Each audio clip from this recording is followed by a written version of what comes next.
everybody, this is Francesco Abbruzzino with another Rogue Rant. Today I want to talk about the demagoguery that we're seeing within the presidential primary elections, or the process, the disruptions that are taking place, the victories of this inane socialist, demagogue, Bernie Sanders, and a foul-mouthed, or what many view as a foul-mouthed nationalist demagogue, Trump, and what they represent to the establishment. You got Bernie Sanders. He believes that for the 8 years that the most leftist president has been in office in American history, that the plutocrats are in total control. Channeling the late Hugo Chavez, he promises to lift minimum wage up to $15 an hour so that more jobs can go to Mexico with Carrier, provide free college education for all, and deliver universal health care. The question is, though, how will you pay for it? How will you pay? With the tax on Wall Street speculation? Look, I'm not a fan of Wall Street, as many of you aren't and shouldn't be. But this is pure rubbish. It's a rubbish, folks. Let's remember, back in 2008, during the bailouts, they were actually loans.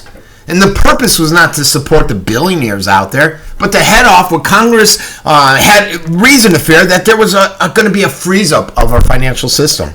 And maybe they're wrong, maybe they were right. But Congress was genuinely terrified that without a quick infusion of government money, there could be a full-scale liquidity issue. And they didn't want to have us going to our ATMs and getting the error message, sorry, no money available today. It wasn't private greed that created the financial crisis either, but government coercion and incentives that encourage lending to non-traditional customers. Many of these sainted middle-class victims of the financial crisis were actually house flippers who made risky bets and they lost.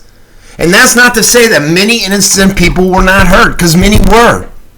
But even if you confiscated all the wealth of the American billionaire class, you wouldn't come up with close to the $17 trillion in spending that Bernie is proposing. How about you got the Dodd-Frank out there, Dodd-Frank bill?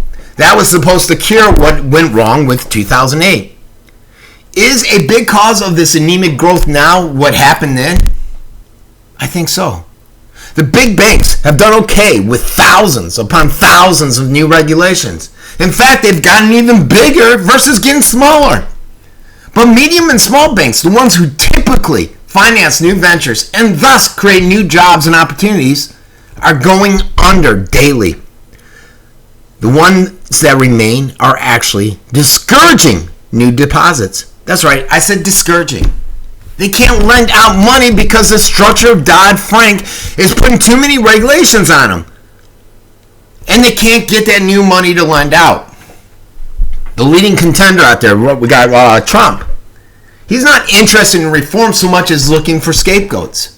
Sanders blames the greedy billionaires of the problems of the middle class and the poor. Trump blames the treacherous immigrants out there, the crafty foreigners, the incompetent leadership in Washington.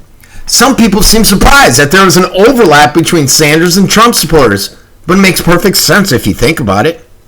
Some commentators on the right have ridden the hobby horse of immigration, and they've ridden it hard, thoroughly, even to the point of welcoming Trump's rise as ratification of their fixation.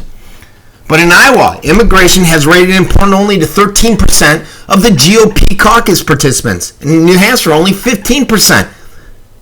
Terrorism, government spending, and the economy are ranked higher. Where do they stand on this?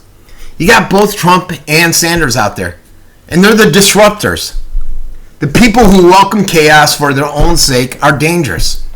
Our founding fathers of this country were extremely wary of excessive power, whether in executive branch or in a mob control. They designed a system to be stable and somewhat resistant to every shift in public mood. And it has served us very well, hasn't it? But the voters are the ultimate custodians of the American system. And by turning the demagogues on both parties, they volunteered it into a scary terrain. What say you? This has been Francesco Abbruzzino with another Rogue Rant.